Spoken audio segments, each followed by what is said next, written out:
Coming up next, cooking that comes from the heart.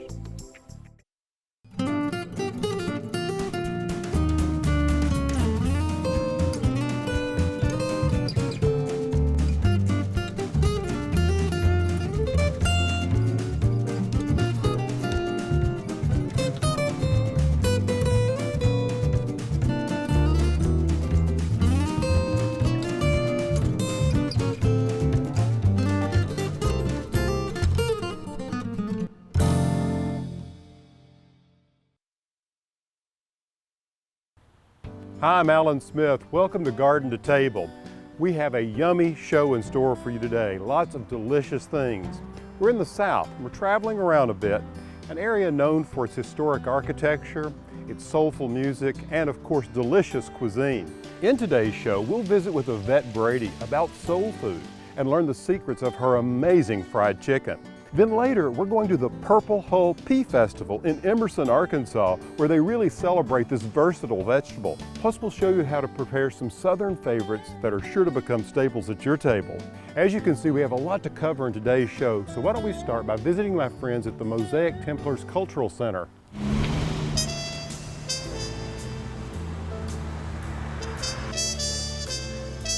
Mosaic Templars Cultural Center is a museum of the Department of Arkansas Heritage. Our mission is to preserve, interpret, and celebrate the history of African Americans in Arkansas from 1870 to the present, especially in the areas of politics, business, and the arts. Soul food originated in Africa. Africans were brought to the New World, and when they came to the New World, they also brought their culture and they brought their traditions with them. This included food. Okra, black-eyed peas, rice, yams, but you had Africans that came from different parts, and so they blended their food, they blended their languages together. When they got here to the New World, not only were they blending many things, but there were many restrictions that they were not used to.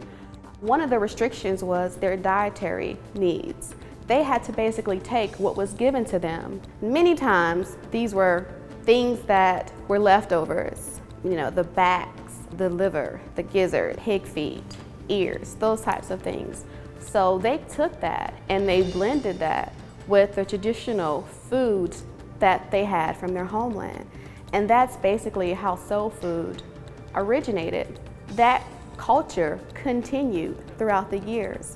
From there, you had African Americans who continued in this tradition to cook this way. You also see other mixtures in soul food. You see American cuisine, you see Southern cooking, Cajun, Creole. All of these different types of cuisine have bits and pieces of soul food in them. So not only is soul food vital to American culture, but soul food is vital to foodways of the world.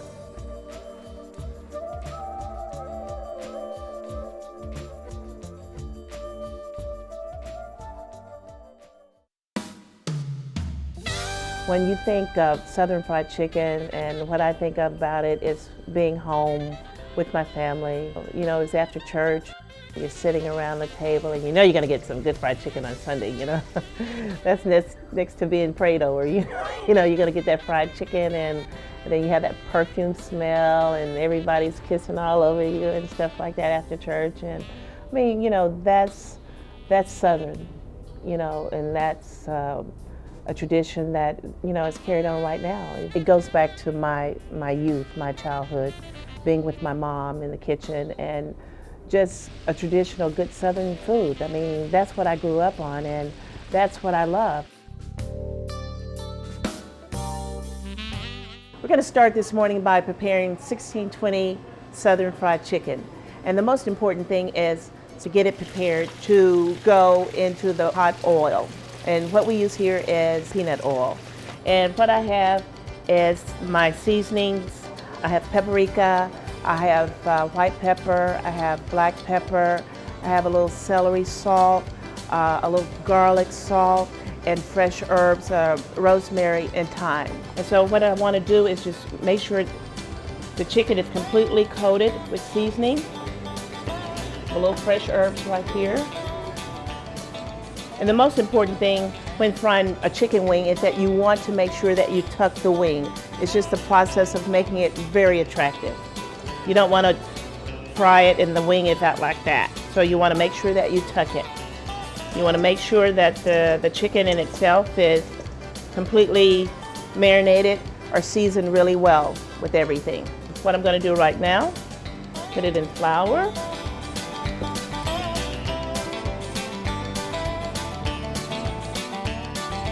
And you want to make sure that you take excess flour off the chicken. You don't want it to have to be conked on there or anything like that. Just real nice and even on the chicken. What I normally do is pat it. And that's getting ready to go into the oil. And what I normally do, I start with skin down first. And if you hear that noise, you know that the oil is right, okay? So that's what you're listening for. It's singing to you. It said, come on into the oil. Skin down. I want it to cook at least 7 minutes to 9 minutes on one side. A total of 18 minutes. Let it just stay in there, let it sit, let it tighten up, and the temperature of the oil is gonna go down because of the cold chicken going into the oil. So what you wanna do is adjust the heat once again to bring the temperature back up so that the chicken is not simmering. You want the chicken to continue to fry. It's been on its side for 7 minutes. It's another 9 minutes or so to cook, and it's a done deal. We're gonna sit down and eat this puppet. Oh, it's chicken.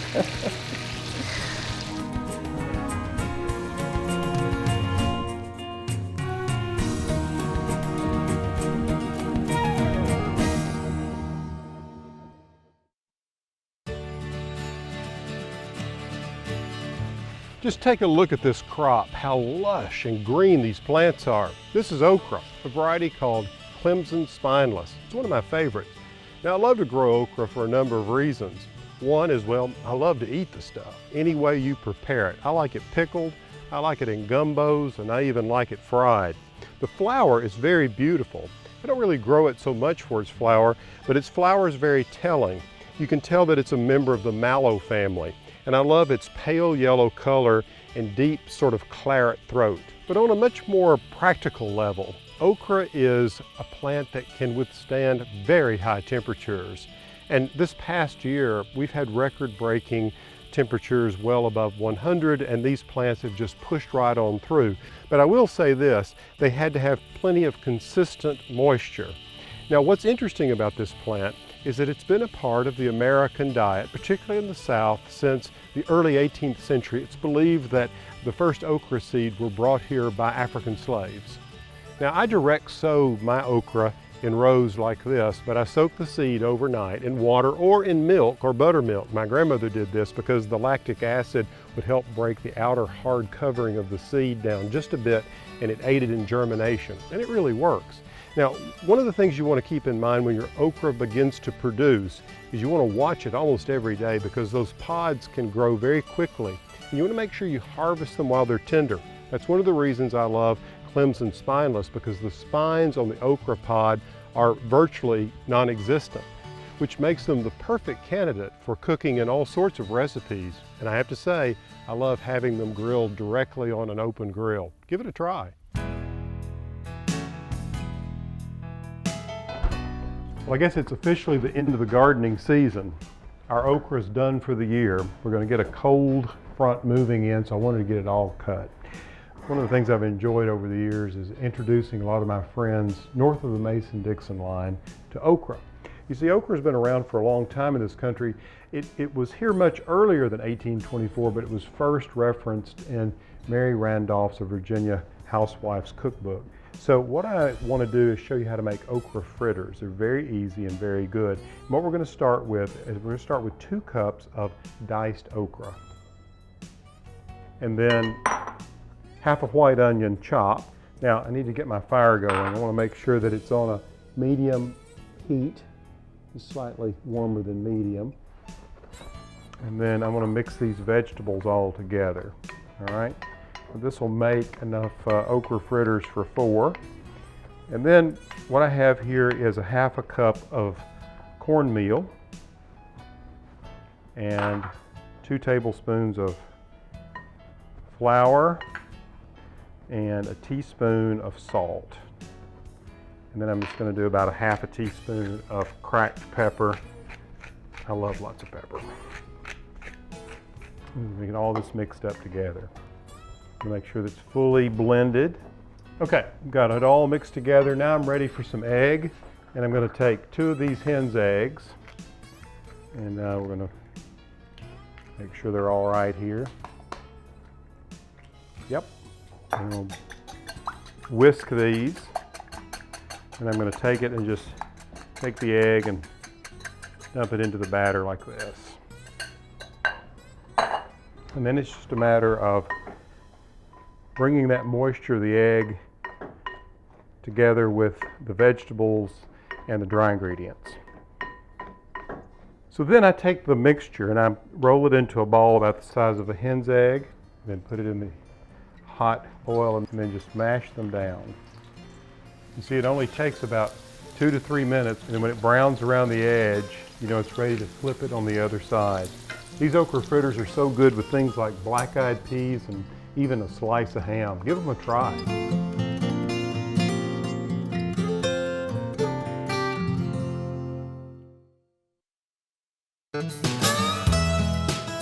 The Purple Hull Pea is a quintessential part of Southern cuisine. To learn more about this delicious field pea, we'll visit Emerson, Arkansas, home of the Purple Hull Pea Festival. If you grew up in this area, you grew up eating Purple Hull peas almost every day. They grow extremely well here. They taste extraordinarily good here. It's a nice sandy loam that we have around here that's perfect for growing Purple Hull peas. And I suppose that's why it really took on here. From the very beginning, we had an issue in Emerson. We didn't have a park. So we decided that the revenue that was gained from the Purple Hull Pea Festival would go to the development of a park. And we now indeed have a park. It's the Purple Hull Pea Park at right in downtown Emerson, Arkansas. Well, today is primarily our Senior Citizens Day, and then we have all kinds of events for senior citizens. A free pea meal generally consists of Purple Hull peas, of course, and a cobbler and a pepper, onion, some relish, and a drink, and it's served free to senior citizens. The festival started in 1990, and it all started as the result of the idea of one man, Glenn Eads, who is unfortunately no longer with us, but he came up with the idea for the Purple Hull Pea Festival and also the World Championship Rotary Tiller Race. Tiller races should be on your bucket list. If you haven't ever seen the World Championship Rotary Tiller Race, you really should see souped up garden tillers tilling down a 200-foot track at speeds you won't believe. Yeah, it's pretty much just a straight up drag race down to the end. And just like you'd see at any, car race, pedal to the metal all the way down to the end. It is one of the most unique festivals in the South. A festival devoted not only to Purple Hull peas, but fast garden tillers.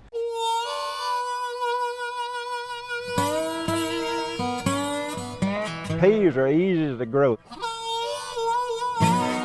70 to 80 days you can grow peas if you got suitable soil.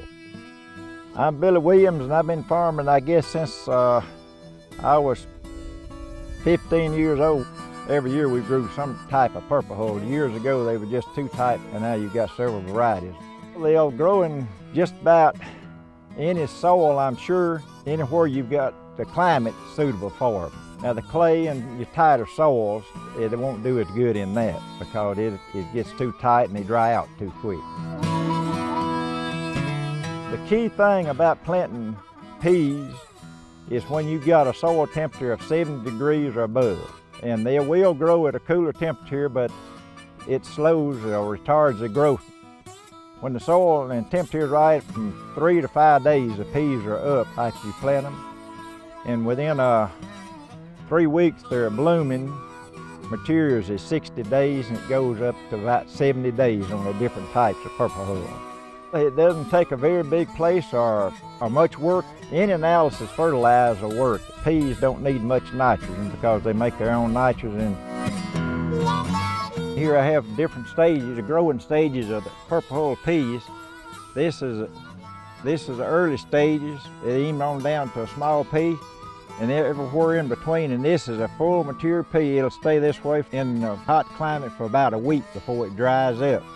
And you can pick them as early as this, and they'll still be fine. We usually pick them at this stage because they're easy shell and they're full mature right there with all the flavor they're gonna have at any time.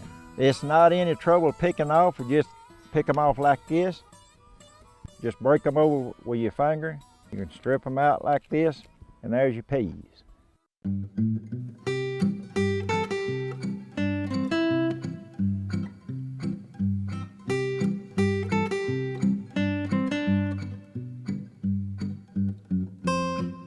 Alrighty. Christine, what are you making for the festival?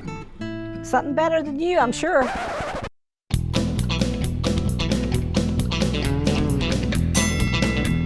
I've been frying about 3 pieces of bacon in this Dutch oven. Cooked them till they're slightly browned. I'm adding my peas. Now I'll add my water. My water needs to cover the peas completely, plus a little, say an inch over the peas. I'll add my salt, that's about a tablespoonful. And give it a stir. Now these peas will be cooked until they're tender. You'll be able to pick them up and squeeze them and they'll be tender. It'll take anywhere from half an hour to an hour and a half, depending on the peas. And I'll cover them and cook them on a medium heat. A prize winner. My sister just showed you how she did her peas. I'm going to show you how I do my peas. I have some water in a boiler. These have been washed and blanched and put up from last year. Add a couple of bouillon cubes. I need to add a little more salt. Every so often, I might need to add some water. We like the juice of the peas. When they get soft and the juice turns a little darker, you know they're ready to eat.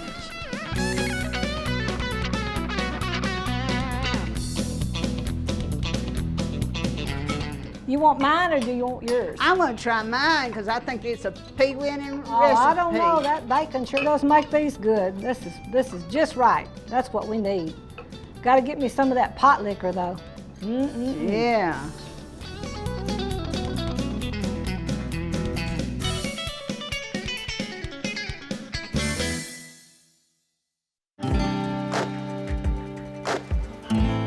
There's no season more soulful to me than the harvest season. Just look at this bounty. I love to put together a big table like this and share it with friends. And who doesn't love yummy desserts, particularly when they come right off the farm? Take these kefir pear almond cakes. We grow kefir pears down in the terrace garden on espalier trees. And over here, we've got this wonderful crumble. It's a fig and apple crumble. We grow gala apples, and of course, Miss Big Fig is a brown turkey fig.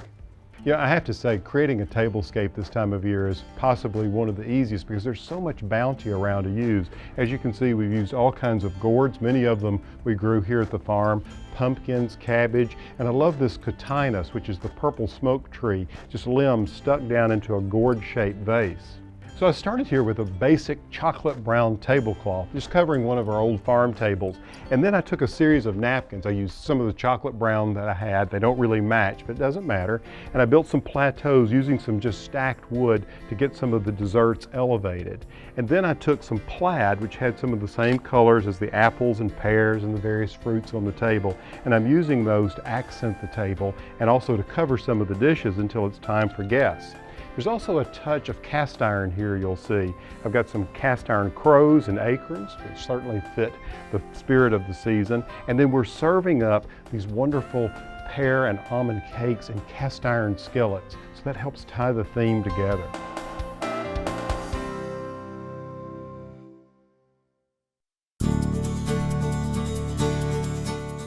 Recently, I had a chance to visit one of my longtime friends and a fantastic chef, Regina Charbonneau. Regina is widely known as the Biscuit Queen. Having grown up in the South, she's all about soul food. This is the moment I've been waiting for. Oh man, they smell so good. Very warm. All right, what do we have here? What have you made as far as what we're going to put on these biscuits? Well, you've got my butter biscuits, and I made some orange marmalade butter and some of my apple jelly. Wow. Because I do think you can mix apples and oranges. So I'm going to jump in here and get started. I'm starving. I'm going to try the orange butter. you know, I love doing flavored butters, and all you do is whip the butter and add your jelly or jam to Yeah, it. and what's the ratio? 2 tablespoons to 1/4 pound Oh, really works, and it's so simple, but it just is just that extra little touch. Well, you're the biscuit queen. You make it seem so easy. You know, it is what it is. It's a flaky biscuit. I think that's the key. You mind sharing your trade secret?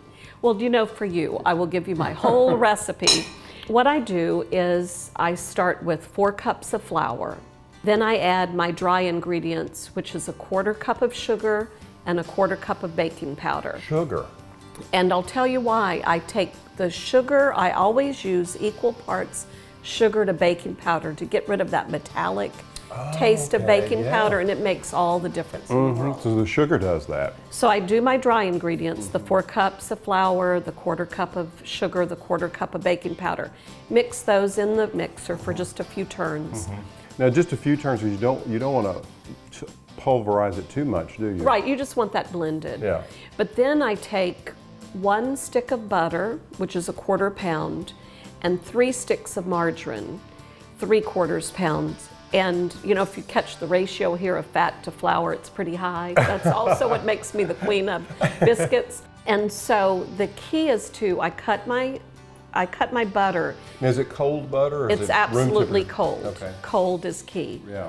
And then I cut my butter lengthwise and then in about 6 pieces across. So it's smaller. I do my margarine in large pieces, and everybody thinks that they haven't mixed it enough or whatever, but this is the key, is I put the butter and the margarine in, and then I pour my 14 ounces of buttermilk in. I turn the mixer on and I let it go maybe 8 turns. Really? And That's all? that's it. And this, you've got to listen to me because this is so key, is all do ears. not over mix. Then I turn it out onto a pastry cloth, and I like using a pastry cloth because it's easier to clean up.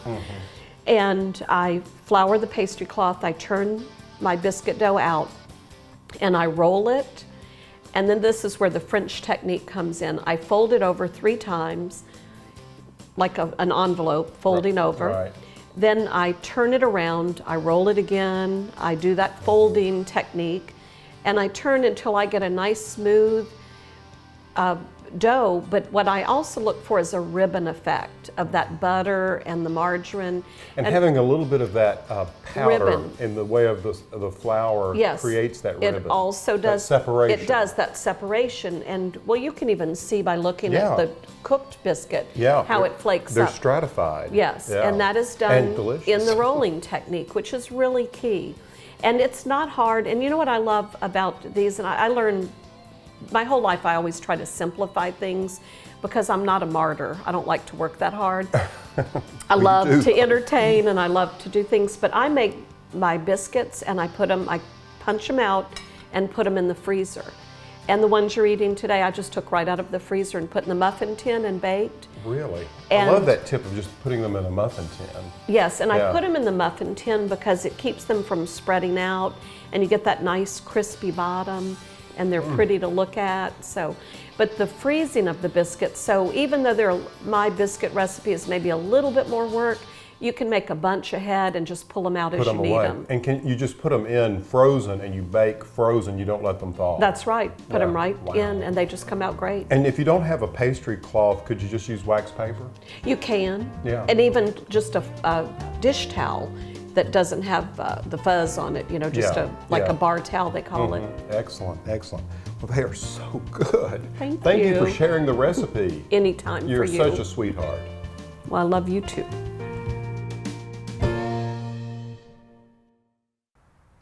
Sadly, that's all the time we have, but we've had a show full of great, delicious recipes that I hope that you will prepare and share with those that you love. Until next time, good eating and good health.